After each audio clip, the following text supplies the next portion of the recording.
I was laying in bed the night of the election returns. And I know this is going to offend some people, but I ignore the part where they go through the Confederacy because we know how everybody down there is going to vote. We know it's going to happen. It's a waste of time to watch it. And I thought, no way we're going to vote a cartoon character into the president's office, right? So I fell asleep. And when I woke up... Like most of us fell asleep, yeah. Because I just thought we were better than that. And when I woke up, I realized that we weren't.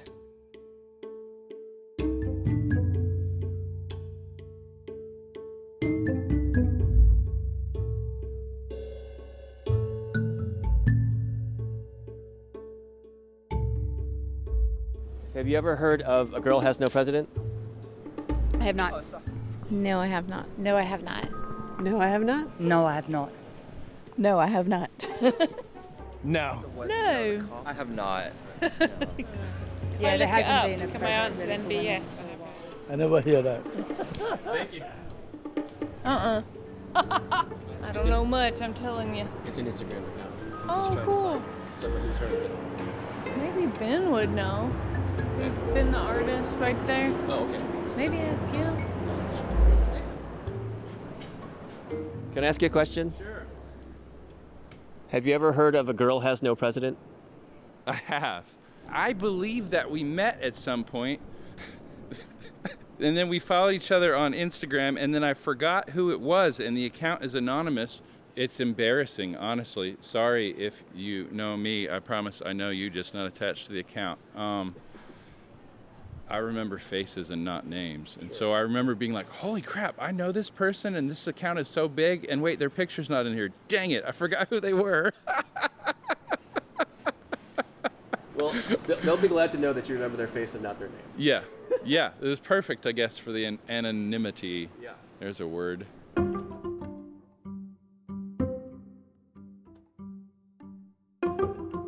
A Girl Has No President. Okay, I'm not going to lie. Like a lot of the folks we just heard from, I had no idea who this was or what this meant until I sat down for this interview. Now, in some ways, it's not totally surprising the people didn't know who we were talking about. That's because the woman behind this viral Instagram account, she works hard to stay anonymous. Her name is not tied to the account, and she notoriously does not accept media requests. But for us, she did.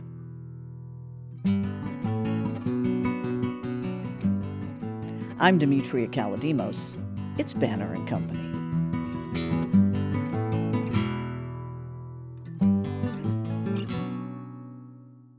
A Girl Has No President grew out of what our guest describes as Pure, unadulterated anger. Less than a week after the election, I was so angry that it was unhealthy, not just for myself, but for the people around me. I could feel my heartbeat in my tongue, which is unhealthy. And I needed an outlet, and I didn't have it, so I created it. I started with no followers, like it was a conversation with myself. I don't know if you ever noticed, but I don't use hashtags. I love my followers. Many of them are fantastic. We chat every day, but I've never technically asked anyone to follow me. So it's just sort of been organic. I've never run an ad, things like that. had there not been social media, where would that anger have gone? Probably inward, which is unhealthy. I have a family. I have 2 young kids, and I didn't want to take that out on them. You know, my husband has a profound hearing loss, and I remember yelling at my husband because he couldn't hear me, because I was just so filled with rage, and that's obviously stupid. You know, it's not his fault. He has a disability. So my rage that I turn inward, you know, can only be inward for so long before you start attacking other people, and I didn't want to be that person. So take me back to Election Day 2016. Tell me about it. My grandmother never got to vote for a woman for anything. And I remember taking a picture of my grandmother in my pocket with me when I took my daughter to vote, and I wore white. You look at me, I never wear white. And I just wanted to show respect to the suffragettes and the people who came before me and the people who were counting jelly beans in a jar in Alabama, and they couldn't guess the right number, so they never got the right to vote because they were black. So I thought of all those people like I think of all those people every time I vote. I try to think of everybody who's not me when I vote. And I took my kid with me, and I made it a big deal, my daughter, and she was very young, so she didn't really understand. I explained it, but she was young. And I voted, and I did what I thought was all I could do. And I went home, I fell asleep, and I woke up, and I was gutted. And I remember I had to go to work that morning, at the time in a public school, and I woke my daughter up before I left because I wanted her to hear it from me. And I remember saying to her, he won, or at least he's in office. He didn't win the popular vote, but that's another conversation. He's in office. We'll be okay. And I said, I will make sure that you're okay. I will take care of you. And she said, very young, who's going to take care of you? And I didn't have an answer. And I cried all the way to work. And I remember having to leave the room with the kids in it so that I could throw up in the bathroom, because I was just so devastated, because I hoped in my mind, and I know things that this country's done that are terrible, but I ignorantly thought that we were better than that, and that showed that we were not. You still get emotional. I see some emotion coming over your face. Yeah, I'm definitely emotional when I think about that in that conversation with my daughter, because she asked for something and I couldn't promise it. It occurs to me that to the uninitiated, we're going to have to explain what it is you do that has brought you a degree of renown. Sure. So back to the night of the election, I was angry and I needed an outlet. So about 6 days later, I created an account. And I remember laying in bed that night, and I was watching, in the middle of Game of Thrones, we had watched Game of Thrones. So I remember laying in bed that night, I said to myself out loud, a girl has no president. And I started that account with no followers. I didn't tell anybody about it. I didn't ask my friends to follow me. I mean, some of my friends do follow me, but like my mother doesn't know about it. My father doesn't know about it. Really? No, there's no need, because I'm not the narrative. Like, it's my voice, but like, nobody cares about me. I mean, I don't think anybody cares about me. I want you to care about what happened at the house in Tennessee yesterday. I want you to care about, missing black kids that aren't being reported. I want you to care about things that maybe just aren't usually put in your face. What was the first ever post? I don't remember. You I mean, it don't? was something about Trump, I'm sure. I mean, I was filled with rage. I mean, ragey. And that's one good thing about me, is that I can admit when something is not working for me in a mental health capacity and say, like, I need to change this. But I'm very good at holding on to anger. I mean, I'm still angry from 2016 without it crushing me. What if no one had followed you? Would you still be doing it? I don't know. I feel like I started out saying this is just going to be a conversation with myself. I'm so angry. I'm ragey. I need a place to put this. So I maybe wouldn't do it as much. Like, sometimes I spend too much time doing it and reading, but I think I'd still do it because it is therapeutic for me. It's definitely an outlet. I'm envisioning the tally board going crazy with follower after follower. When did things start to happen? I remember Chelsea Handler's sister followed me. Sweet as she can be. She told Chelsea about me, and then Chelsea Handler not only followed me, but one day she gave me, there was a post where you should follow this girl, she's doing important things, yada, yada, great stuff. And I was very thankful, but I didn't know, like my phone was sitting there and the notifications were on, and my phone was just like moving across the table to the floor. Like, what? I had no idea what was happening. And at first you don't know, what starts that. So it took me a while to figure it out. And I was talking to my friend in Ireland, and we're trying to figure it out. He's like, somebody shared something. And I don't know how to, at the time for sure, I didn't know how to go look to see if someone shared or the analytics. I don't care about that stuff. So it took me, I think, a couple of days to figure it out, but I gained like 40,000 followers in a day. And you don't recall the image or the post? No, I have no idea. But you are, in a way, creating art, right? You're an artist. Admit it. Am I? I don't know. Yes, you are. I don't know how to see that. I mean, I'm not one of those, I'm not good enough kind of people. I love me. I think I'm fantastic. So it's not a self-esteem issue. It's just like I'm not really a follower or a joiner, so sometimes it's hard for me to understand. Like, I met a girl one time, and she was so lovely in Denver, I believe, and I took this wonderful photo of her and I said, can I share it? So I'll tag you. So I looked her up and I realized she follows me all the way in Denver. That's crazy, right? So I was like, oh God, you follow me. And she started crying. And I'm like, I don't know. I mean, you're so lovely. I don't know I don't know where to put that. I don't know. I don't have a place for that makes sense to me because I'm just like her. I'm just someone's mother and I have a job.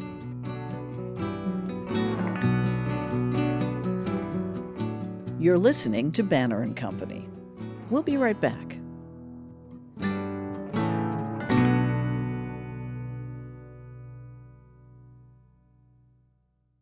Does A Girl Has No President have an agenda? Sure. I want people to think about things that they aren't forced to think about. I want people to know about things I want you to care about something before it directly affects you. I have been a victim of gun violence, but I don't want you to have to be a victim of gun violence before you care. It's hard to understand if you haven't been in it, but you can still have empathy and you can still care and fight for people who have been through it, if that makes sense. Do you talk about your brush with gun violence? Not a lot. I mean, I was robbed at gunpoint when I was much younger. And, before I had children, back when I was like, I'm not having kids. So it was a long time ago. But now, the kids I have now, it's projected onto them still. And they weren't even a thought then. Like, we walk into a restaurant, it's not a conversation on where mama's going to sit. I'm sitting with my back to the wall so I can see the front door. To this day? Mm-hmm. I think about it every day when I brush my hair because I was pushed and I cut my back of my head a little bit. So I have hair that doesn't grow right and it grows in a weird way. So I often wear my hair up like I am now. So yeah, I mean, it isn't all of who I am, but it's definitely a part of it. Were you hurt other than the cut? Physically, I wasn't. I mean, the cut wasn't even that big of a deal. It just took like a stitch or two. It was no big deal. I mean, it's been a while. It was a big deal, but it could have been worse. I don't even think it was intentional. I just tripped over a chair as he pushed me, and I hit my head on the safe. It wasn't a huge ordeal. But no, it definitely, when someone says in a ski mask, do this or I'm going to kill you, your life is different after that. And were you alone? No, I was with other employees of the place where we were working. Wow. Yeah, and it was ugly, but I know that I always learned as a very young kid that no matter how life is or things suck, there's always somebody who's got it worse than you. So there are levels to this stuff. I know that, but it's been quite a few years, and it still affects me. I think it always will. And it certainly makes me have empathy for people who have been through what I've been through or worse. When you are speaking your mind with such abandon, mm-hmm. that comes at a risk. Sure. Are you scared at all? I mean, I don't scare easily. I've always been... You were held up at gunpoint. I mean, not much can scare you now. True. But again, it can get worse than that. Yeah. I have never been shy about speaking my mind, and I don't scare easily. But I have gotten a lot of really, really bad threats through this account, and I did make the mistake, I think, of early on telling my husband some of them. So he's like, you're probably safer. It's probably a smart thing that nobody, you're anonymous. Yeah, it probably is, because some of it's awful, and some of it's directed at my children. The reason people don't seem to know who I am is because of my children and for my children. They didn't ask for this. It is so hard to remain anonymous in this world. Well, I mean, there's always someone that's going to come after you, but it really helps if you don't want the attention. If you don't, I'm not comfortable when people are like, oh, it's so nice to meet you. You're so amazing. That doesn't do anything for me. It just makes me uncomfortable. So I don't want to be on the front of magazines. I don't want to be in the newspaper. I don't want to be on the news all the time. I'll let other people do that who seem to be better at that than me. That's not what I want. What do you think has been, to you, the most satisfying thing you've ever posted? Personally, that you thought really hit the mark? I have like 30,000 something posts. I don't know. Oh, pick one. Come on. My favorite posts are probably posts where I talk about how where you're from or your upbringing makes you see something different, like Riley Strain. That was awful. I mean, what happened to him was awful, and he pulled 2 other bodies out of the river while we were looking for him. Who were those people? Like, we haven't even heard. Someone said they may be homeless people. Okay, but they're still people. I mean, are their families going to know? We ever going to know who those people are? Like, I want to know about those people. We know what happened we don't know what happened to Riley, but at least we found Riley's body so his mom can have that. But, like, what about their moms? Like, we've got a Calvin Tullier, I think his name was missing from the Greyhound bus terminal, and I didn't see a word about that on any news station. That was just social media. And, that's how it happens. Like, I share about it, and then someone who's either in office or in the news, there's some reporters that follow me, they reach out. That's what does it for me. Like, if I can get a story that nobody's talking about and somebody puts it on the news, or, a council person or a rep or someone goes in on it, that's what makes me happy. I just want people to care about things that they don't even think about. I know you hate influencer, but maybe you're an informer. I think I'm a bullhorn. I'm not a content creator. I don't make memes in my basement. I don't care about that stuff. And I also understand that not everybody has my personality, and the things that are maybe easier for me to talk about are harder for some people.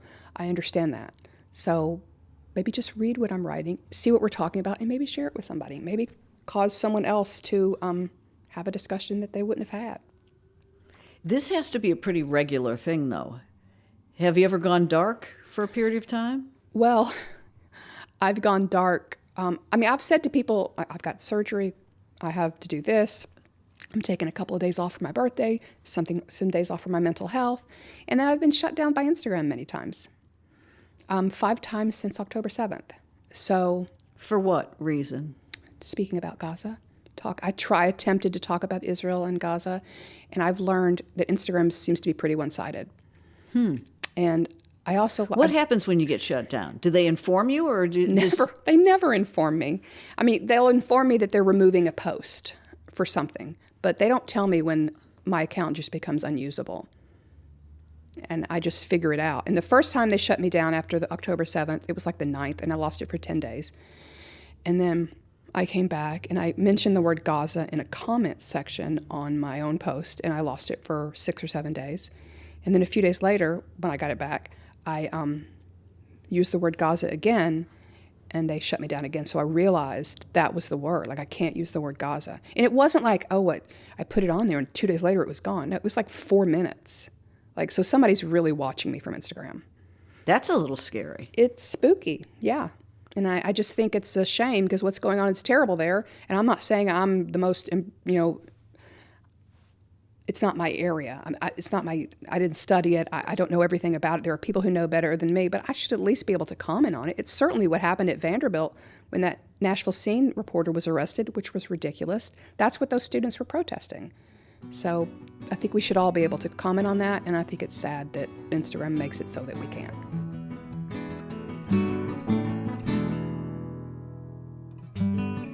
You're listening to Banner and Company. Our guest is the anonymous woman behind the viral Instagram account, A Girl Has No President. I'm Demetria Kalodimos. We'll be right back.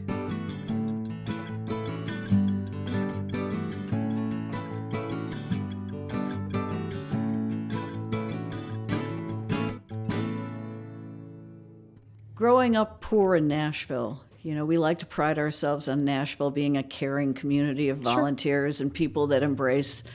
Did you feel that growing up, or were you an outsider? I was the kid, and I was very young, and I'm sure it was different for my mother, who was divorced. But, I remember there were times when people left food on our porch.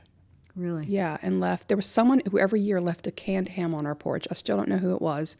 And there were times when that's all we had. And there were times when we had 3 pork chops in the house and a can of peas, and my mother would give us the pork chops and finish what was left of the can of peas because we didn't have any. And how many of you were there? I have a brother and a sister. Was there happiness?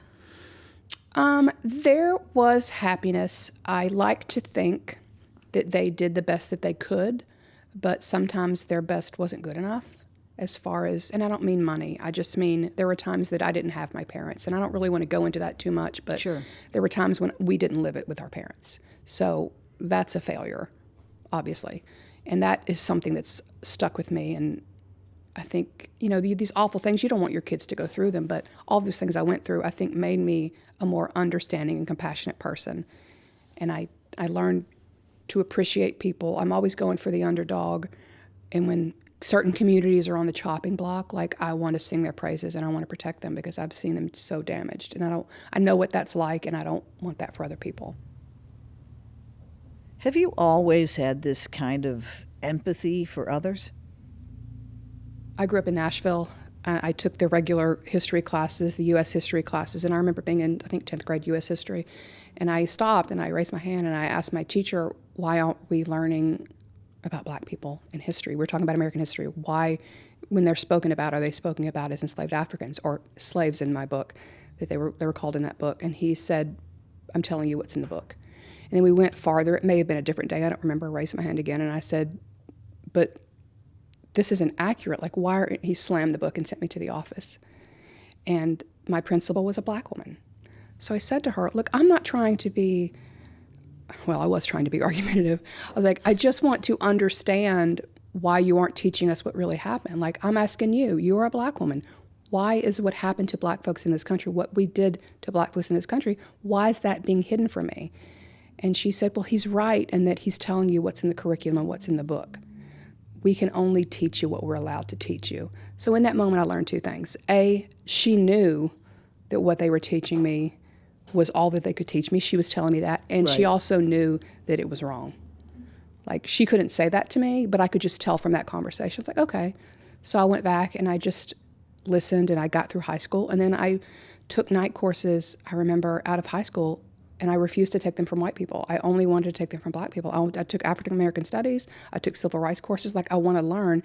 And it created a passion for me my whole life of learning that and teaching my kids, because I like teaching my kids things that, and that's the first thing I did when COVID started, was I was like, do you know what certain words like Stephen Biko, do you know what that is? Do you know what's about South Africa? So we started there, and they'd never heard of him before. Why would they? Because when I was in school, I learned the Power Three, Martin Luther King Jr., Rosa Parks, and Harriet Tubman. I didn't learn anything about Emmett Till in high school. That's criminal. Do you have people that tell you, why aren't you running? Why aren't you going up there to change things instead of using the bullhorn of Instagram? Not a lot of people have said that to me. I feel like people who run for office are better at controlling their temper and their mouth, and I'm not known for doing either of those things. I mean, I don't even do deep canvassing because I can't have a conversation with you. I mean, I had somebody tell me one time that my gun rights are more important than your children. What's a response to that that's healthy? I don't have one. And I think if you are running for office, you need to be able to schmooze with those people. I don't want to do that. You don't have the capacity. I don't for that. have it. My job, I think, is to lead you to water. I cannot make you think. That's on you. So, I remember Michelle Obama, who I love, said, when they go low, we go high. And I think it's one of the worst things to happen to the Democratic Party. I love her. But when we go high, they slither underneath us and get worse. And the fact that people are still saying that because they love her, and I get it, it's just damaging, I think. And I don't think she thought about it in the big picture. She's just a good person saying we need to be better. I get that. But we can't be better with what's going on in Tennessee. We have to get angry and fight.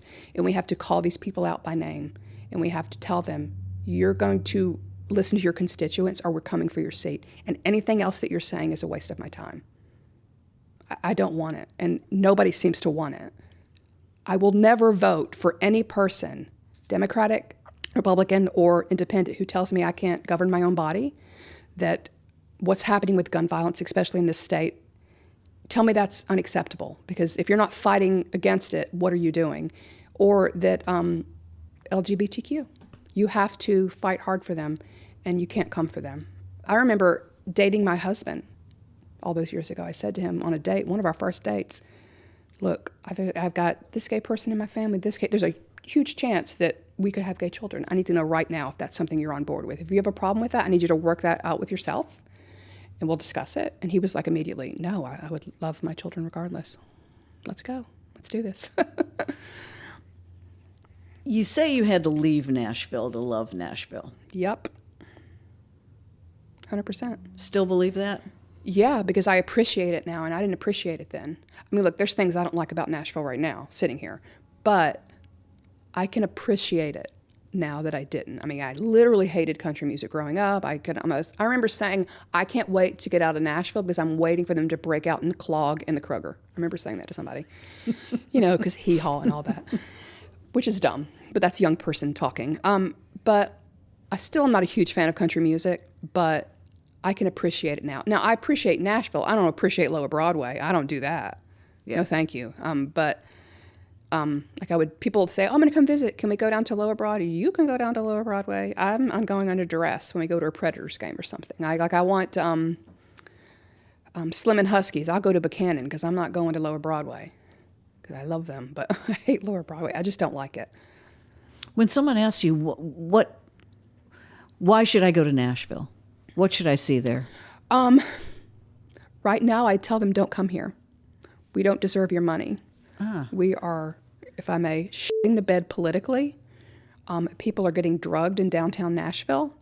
I said that, questioned that when Riley Strain went missing, like, wow, he got drunk so fast. Is it possible he was drugged? Yeah, there was a lot of chatter about that. And when I said that, my DMs were alight. That Really? happened to me. I mean, 50 people maybe? I mean, that's a lot. 50 people who just happened to be following me who say they were drugged in downtown Nashville. So that's not a conspiracy theory. It's a No, I do not think that it reality. is. I mean, these people aren't lying to me. Why would they lie to me? I'm not going to share. I don't share your names. I'm not sharing your story unless you tell me to, or tell me that's something you're interested in. It was a lot of people, and I mean rapid succession. Like, it's a day and a half, 50 people.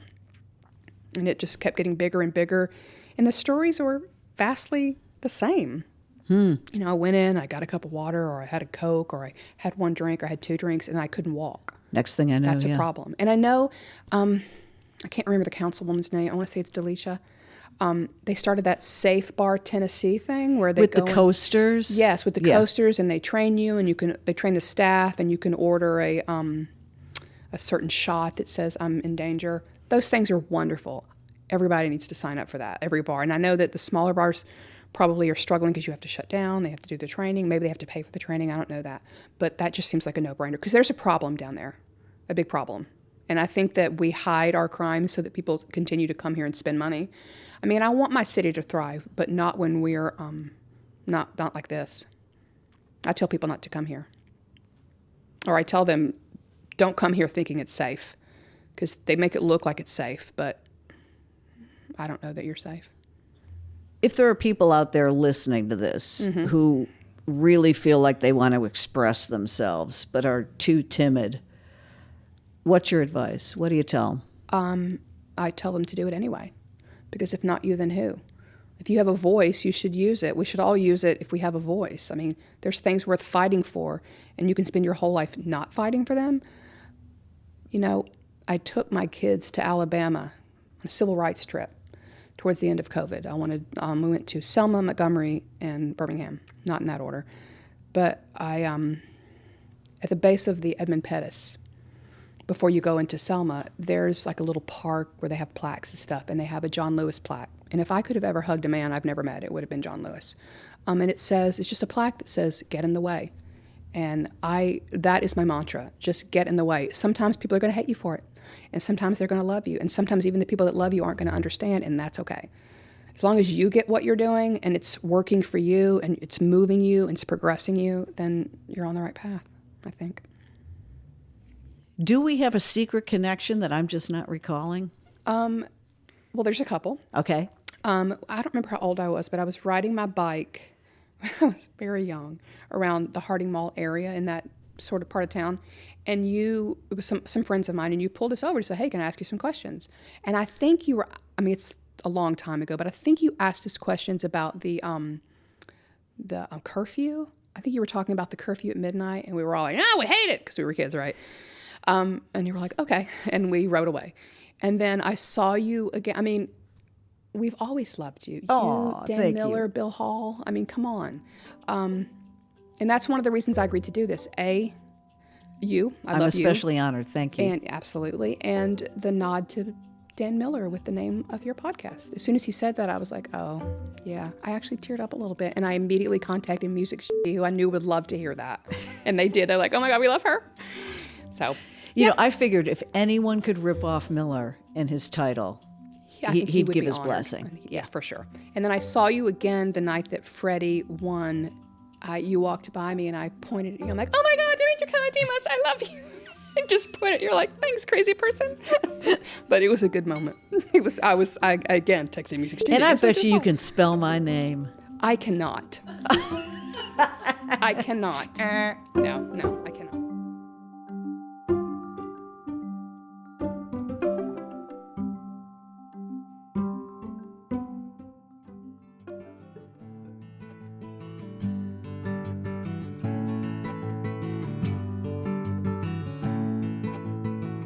Banner and Company is a production of the new Nashville Banner.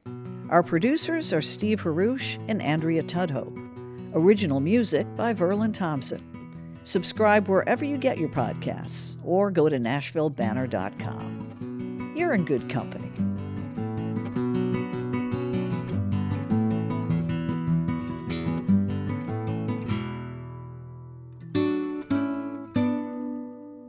Okay, sitting on our table here is a fish bowl, minus the fish. But instead of fish, we have questions here from our previous guests. So the final question in our interview is posed by someone else who had no idea they'd be asking you. Okay, I was wondering what that fishbowl was for. Do you want me to grab one? Yes, please.